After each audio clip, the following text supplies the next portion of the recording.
What about my love? Wasn't it enough? Just let me know so I can hold. Rose Bowl came out and said that they don't want to be part of the rotation in college football playoffs. What was your initial thoughts when you heard that, first of all? I mean, I guess obviously the first question I asked was why. And, looking more into it, because, that's kind of like a big and to me surprising statement for them to come out here and just say that, oh, we don't want to be part of the rotation, right? Like, keep us out. I'm like, what do you mean? Like, why wouldn't you want the Rose Bowl to be the site for one of the biggest games of the season, right? I mean, it's iconic, but I think like that same reasoning is being applied for why they want to drop is because it's so iconic. And right now, a lot of the quarterfinal games are either on the 31st of December or January 1st, the day that game is traditionally played. But all the semifinals, which each New Year's Six game would get every 3 years, I believe, is a week later. So each year that they're slated to be one of the semifinal hosts, they wouldn't be able to play on their traditional January 1st. So it just seems to be like a tradition thing. I mean, I understand it at this point, like after looking more into it. I do wonder how it would change things though, because suddenly they would be asking either to be removed from the rotation entirely or to be just a quarterfinal game. And I just can't imagine not having a semifinal or national championship in the Rose Bowl for that long, like, yeah, I get it. Like the Pac-12 is not around anymore. And but regardless of that happening or not, of course, in a 12-team playoff, you want at least one of those games because it's so big now. And of course, the inaugural thing this year. But of course, you want the Rose Bowl to come in there and show its worth too. Such a big part of college football history. But like, yeah, they seriously want that January 1st. They don't want to move out of that. That's always been their bread and butter. So, it's either, I think in their case, it's like you either keep us as like a traditional game that gets played on that date or just leave us out of it completely. It's wild to think about. Yeah. Yeah. So if you guys didn't hear, they're making a push to, be left out of the college football playoff semifinal rotation in favor of, playing on a New Year's Day date that they've always had. And traditionally, for those that haven't watched college football, traditionally that date has been safe for the runner-up of the Big Ten and the Pac-12, right? Yeah, the runners-up. Well, I guess traditionally it's the number one teams from those conferences, but with the playoffs. That's right. Yeah, it's pretty much been the runner-ups ever since they implemented the playoffs because the champs, the champs from each conference generally make it. Yeah.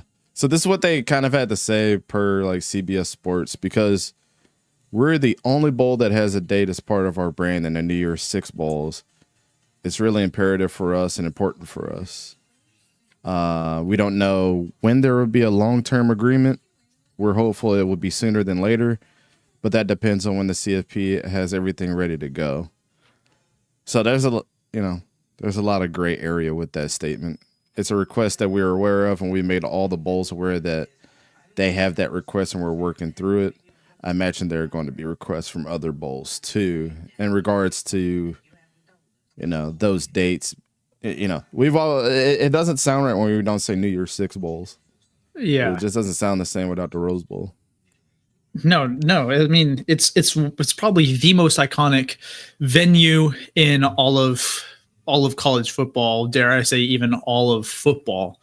And to think that such an iconic venue isn't going to be included in the like top tier of games year in and year out is kind of a bummer. But I do respect that they're sticking up for, probably the one thing they have left going for them, because they can no longer do Big Ten versus Pac-12 because there's no Pac-12. They, they're trying to stick with the 2 p.m. Pacific time kickoff as well, but they may not even get that. And then they're also losing this. So I really do hope that they're able to maintain a balance of, securing big time games and, college football still having that location, that venue, and all the glory that comes with that, along with being able to stick to some of their traditions. So here's kind of a diagram of like how it all looks for the college football playoff. So the top 25, the CFP committee will continue to rate the top 25 teams. I don't know how you feel about that. I also feel like that there should be a little bit of randomness, like actually bring in an influence from how we used to do it back in the day with the BCS bowls. Mm-hmm. But that's just my opinion. The total participating teams will be the 5 highest ranked conference champions plus the next 7 highest ranked teams. So we're leaving this up to humans and with no randomness. So that's beautiful. Actually, you know how I feel about that in the psych. Ranking the seedings, the 4 highest ranked conference champions will be seeded 1 through 4 and will receive a first round bye. The remaining teams, including the 5th conference champion, will be seeded 5 to 12 based on their final rankings. Now, isn't this funny that it says the 4 highest ranked conference champions will be seeded 1 to 4, and now we have the Big 4 now. Like it's not it's not the Big 5 conferences. It's the Big 4 now, yeah. And that just so randomly happened the year that we have a 12-team playoff. That's not. You think that's a coincidence? I mean, obviously as a fan, I never saw the such a fast decline and downfall of the Pac-12. But I mean, I have to imagine that those people who are involved in the playoff committee and athletic directors across the country had to have at least seen this coming for quite a while now before this format was publicized. So I would not put it past those in charge to have, strategically planned that, because I mean, it's perfectly set up to have the power 4 champions 1 through 4. And then your group of 5 champions going to be somewhere in that 5 to 12 range, probably closer to 12 than 5. Yeah. It's just such a coincidence now that it's like that. Like, of course we know that the top 4 highest ranked teams are going to be from the Big 10, Big 12, ACC and SEC now. Like, I don't know. I don't know if I enjoy that, unless it's just like, let's say Liberty just goes out there and they just dominate and they're undefeated and they have to be one of the top 4. I don't think the committee's going to go that far. They're going to look at, of course, strength of schedule every single time. But again, This is why I think computers and algorithms should be involved in the decisions that get made too. But I kind of miss the BCS way of doing. I do too. Like, I always thought that like the teams that got into the playoffs before that, because like I grew up when like Boise State was undefeated with Kellen Moore. Yep. And I always remember that. And then I think like within 3 years they only lost like 1 or 2 games or something like that. And I'm like, Jesus, they never got a chance to even sniff a championship game. But that's where you could add like.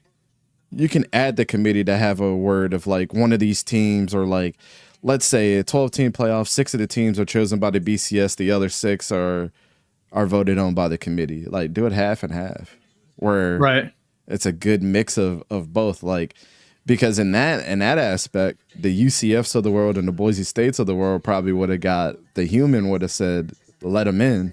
Yeah, especially if there should be no undefeated team that doesn't get into the college football playoff, in my opinion.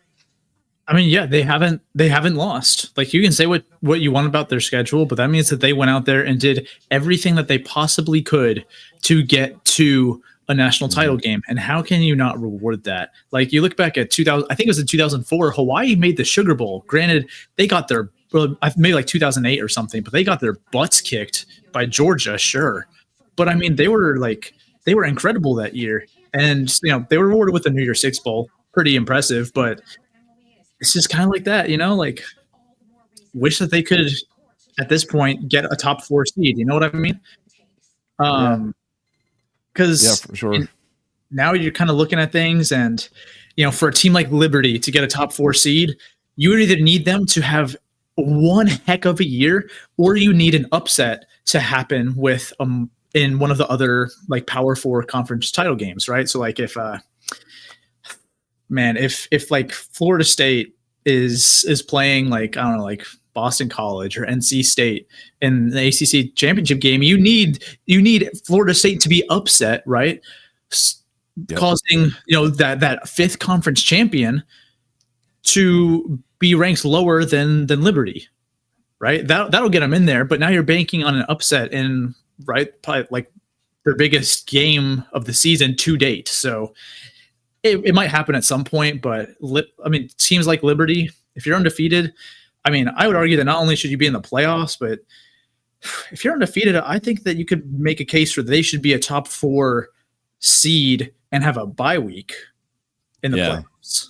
Even if they're not ranked higher, they're undefeated. Like, I'd rather see an undefeated Liberty as a top 4 seed than certainly any 2-loss conference champion. And depending on the team, maybe even a 1-loss conference champion. Yeah, that undefeated teams regardless should be awarded. And I mean, you're gonna definitely see that with the 14 or 16 team playoff. We're gonna get that far up the ladder. Like, yeah, I think by the end of this, we're gonna have a 20 team playoff, and it's gonna drive me crazy because I don't want this to be like basketball. Not all them teams are deserving. Like, in college football, if you lose twice, you shouldn't be even considered. I mean, in my opinion, I don't care who your opponent was. Like, there's teams out there that are 1-loss teams and they lose early on and then never lose again. We've seen it time and time again. But like, Liberty didn't lose until they played Oregon last year. Like, and if you haven't watched Caden Salter playing, you're gonna say that they're gonna be a damn pushover this year. That's crazy. Got a great coaching staff. Got Caden Salter as their quarterback. Like, I don't know. I don't agree with a lot of decisions that get made around this, especially with current members of staffs too, because it wasn't like Oregon's AD. I believe it was either Oregon or Auburn. I can't remember. An athletic director was on the committee like 2 years ago, and he had to come out the room. I think it was Oregon's, and he had to come out the room because he couldn't vote on his team. Then what's the point of being there? Yeah. I mean, that's why, like, it has to be a group of individuals that are not affiliated with schools.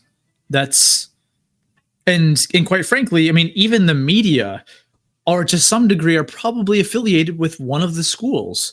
So, having a computer model that it's a nameless, faceless team, right? It's all just statistical, like, it's all data points that it compiles and spits out a ranking for. Maybe that might be better.